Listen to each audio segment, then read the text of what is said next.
নিরামিষ রান্নার দিনে যত চিন্তা কি দিয়ে কি রান্না করব সারাদিন পালনের জন্য সকাল সকাল ঘুম থেকে উঠে পদে পদে বেশ অনেক কিছুই রান্না বান্না করেছিলাম। শুভ সকাল, কেমন আছেন সবাই? আজকে তো পালন, সকাল সকাল উঠে স্নান করে রান্না বান্না করার জন্য চলে আসলাম। রান্না ভরে একদম সবজি নিয়েছি, অনেক কিছু রান্না বান্না করবো। ভাতও বসিয়ে দিয়েছিলাম, বলক চলে আসছে। চলুন এখন একটু সবজি টবজি কেটে রেডি করে নেই। যখন চট্টগ্রাম ছিলাম কিচেনটা তো বেশ বড় ছিল, আর ঢাকাতে এই বাসায় কিচেনটা বেশ ছোট। সত্যি কথা বলতে মানে বেশ বড় সড়ো জায়গায় কাজ করে এসেছি, আমার এই ছোট জায়গায় কাজ করতে এই প্রথম বেশ কষ্ট হচ্ছে। তো কি আর করার, মানিয়ে তো নিতেই হবে। যা যা রান্না হবে সব কেটে ধুয়ে রেডি করে নিলাম। ওই বেগুন ভাজি করব, সাথে আলু আর শালগম দিয়ে একটা তরকারি করব, আর এখানে মিষ্টি কুমড়োটা ভাজি করব। মিষ্টি কুমড়া শেষ হতে না হতে আবার নিয়ে আসছে, ওই যে রোদ্রে দিয়ে রাখছি। তো ভাবলাম একটু চা খেয়ে নেই, গতকাল যেহেতু একাদশী ছিল চা তো আর খাওয়া হয়নি, সকাল সকাল এখন একটু চা খাওয়া হবেই। স্নান কমপ্লিট করে একটু খইমুড়ি মুখে দিয়েছিলাম, তো এর জন্য ভাবলাম একটু চা তাহলে এখন খাওয়া যেতেই পারে। আসলে শীতের সকাল তো চা না খেলে ভালো লাগে না। আর ঢাকায় আসলে শীত নেই, সারাত দেখা যায় কাঁথা কম্বল না গায়ে দিলেও হয়। কম্বল তো বেডে থাকে, ওই সিঙ্গেল কম্বলগুলো সারাত বা দিনে কখনোই লাগে না। আর স্টিমার সরার জন্য ওই একদম লো করে ফ্যান চালাতেই হয়। তো এইদিকে বেগুনটাও ভাজা হয়ে গেছে, তুলে মানে 2বার ভাজতে হবে। আসলে বাসা চেঞ্জ করব, এর জন্য ফ্রিজটাও আমি অন করিনি, কারণ বাসা চেঞ্জ করলে যে পরিমাণ কষ্ট করতে হয় এখন এই কষ্ট করতে করতে আর ভালো লাগে না, আর কাজ করতে ইচ্ছা করে না। তো এর জন্য ভাবছি যে এইভাবেই এই কয়েকটা দিন থাকি, কষ্ট হলেও কিছু আর করার নেই, রাখবে ওইভাবেই থাকতে হয়। তো বেগুনটা ভাজি করা হয়ে গেছে, তেলে দিয়ে দেবো একটু কালিজিরা ফোড়ন। প্রথমে মিষ্টি কুমড়োটা ভাজি করে নেব। তো মিষ্টি কুমড়া অত বেশি ভালো লাগে না, দেখা যায় ওই মিক্সড সবজি করলে একটু ভালো লাগে, তাছাড়া মাছ দিয়েই রান্না করি আর এইভাবে ভাজি করি অত ভালো লাগে না। কিন্তু খাই না তা না, খাই এই আর কি। তো একটু পরিমাণ মতো লবণ আর একটু হলুদ দিয়ে দিলাম। এখন আস্তে আস্তে চুলার হিটটা মানে একদম লোতে রেখে ঢেকে দেব। ব্যাস সিদ্ধ হয়ে গেলে একটু চামচ দিয়ে মিক্সড করে নামিয়ে নেব, তাহলেই হয়ে যাবে। তো এই মিষ্টি কুমড়ার সবজিটা হলে শ্রীমর্ষণাকে একটু ভাত খাইয়ে দেবো।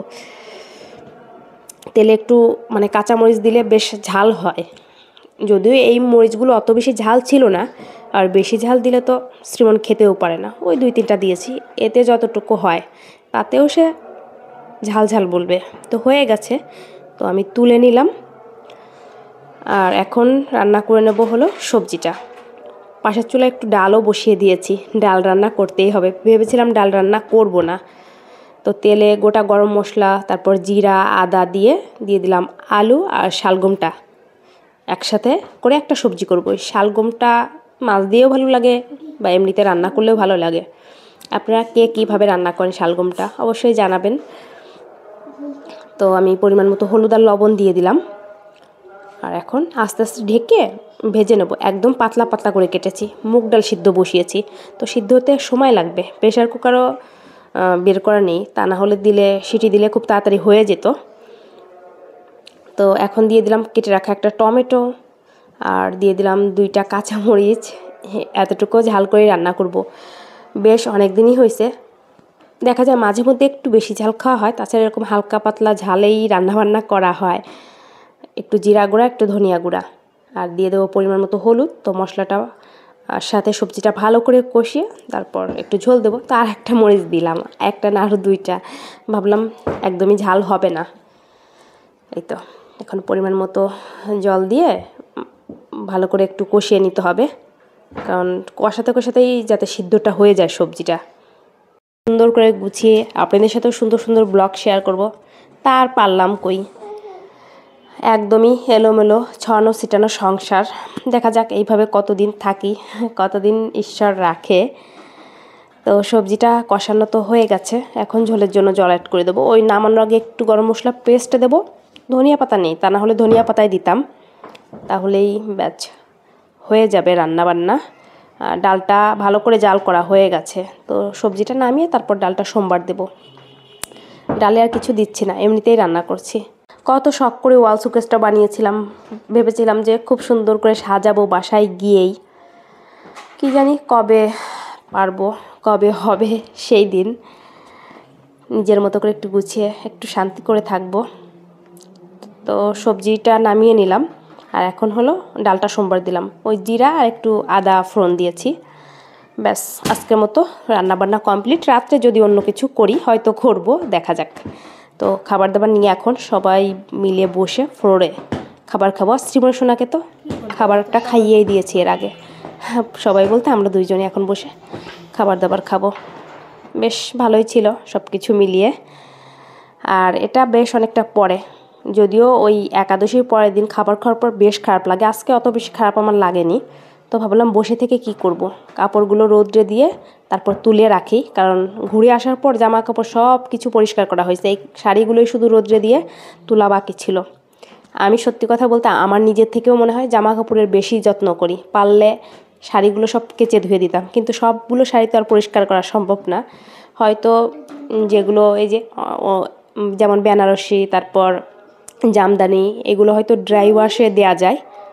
ব্যালকনিটা ছোট হলেও বেশ রৌদ্র লাগে, মানে একদম সকাল হওয়ার পর থেকেই বিকাল পর্যন্ত, মানে একদম সন্ধ্যা হওয়ার আগ পর্যন্ত রোদ লাগে। এমনকি বেশ অনেকটা বাতাস, যেহেতু অনেকটা উপরেই থাকা হয় 6 তলায়, তো একদম সুন্দর বাতাস লাগে। যাই হোক, ওই 1 ঘন্টার মতো সব মিলিয়ে রোদ্রে দেবো উলট পালট করে। অনেক বেশি যত্ন করি আমি জামা কাপড় শাড়ির। এখন টাইম হয়ে গেছে রাত ওই প্রায় 10টার মতন। আমি বসে বসে ভিডিও এডিট করতেছিলাম। হ্যাঁ, তো আপনাদের সাথে দুপুরের পর থেকে আর কোনো কথা হয়নি, তো ভাবলাম এখন একটু কথা বলে তারপর ভিডিওটা এন্ড করি। আর এই দুষ্টু বুড়ি বসে বসে হলো খেলা করতেছিল, তার সারাদিনই শুধু খেলা আর খেলা। দুষ্টু বুড়ি শুধু খেলা আর খেলা, সারাদিন শুধু খেলা। এত খেললে হবে? মুখে দে না, মুখে দে না মামনি। না তুমি কিন্তু একটা কথা শোন না, মুখে দেবা না। এদিকে আসো, ঘেমে গেছো দেখি, মুছাই দে। এখানে আসো, কি করব? আমাদের দেখা যায় ফ্যান না চালালে হয়, কিন্তু ওর জন্য সবসময় ফ্যান চালাতে হয়। ফ্যান চালালে একটু শীত তো লাগেই। আসো আসো, ঠান্ডা লাগবে, কাশি হবে, তাড়াতাড়ি আসো। মা বলছে কেমন করতেছে। থামো থামো মামনি, এরকম দুষ্টুমি করে না। মামনি কথা বলে না। বেডটা মানে কতবার যে বেডটা আমার ঝাড় দিয়ে দিনে আমি গুছাই নিজেও জানি না, মানে বিশেষ করে বেড এলোমেলো থাকলে আমার একটু ভালো লাগে না। এখন ফ্যান চালাতে হবে, সে ঘেমে গেছে। যাও বসো। ঠিক আছে, তো সবাই ভালো থাকবেন, নতুন ব্লগে দেখা হবে। আজকের মতো tata, bye bye, good night সবাইকে।